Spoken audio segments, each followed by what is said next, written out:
Sounding the alarm, the mayor of Fairhaven tonight is taking action, calling for sandbags as a precautionary measure to protect the shoreline from rising Lake Ontario water levels. It is a problem homes and businesses saw back in 2017. Tonight, News Channel 9's Nicole Somavilla is giving us a closer look at the current conditions.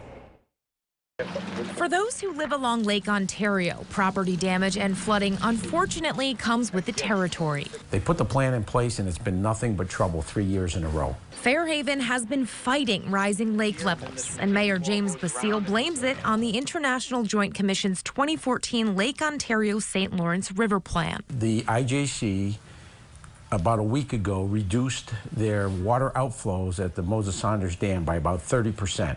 As soon as that started, the lake level started to rise. And now the mayor is trying to get ahead and avoid flooding conditions like what the area saw in 2017.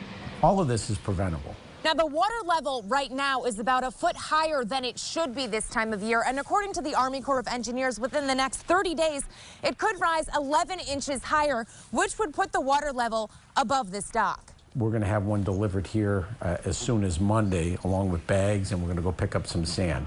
The mayor is bringing in sandbags, but they're merely Band-Aids on an issue he feels has to do with shipping. If we monitor when shipping ends at the end of the year, then we need to start lowering the lake levels then and have a buffer for this part of the spring.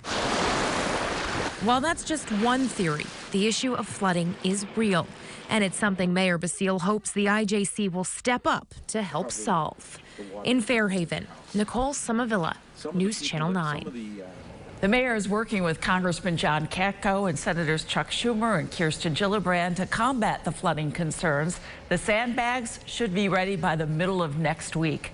The mayor is still figuring out an exact time and place when you can pick them up.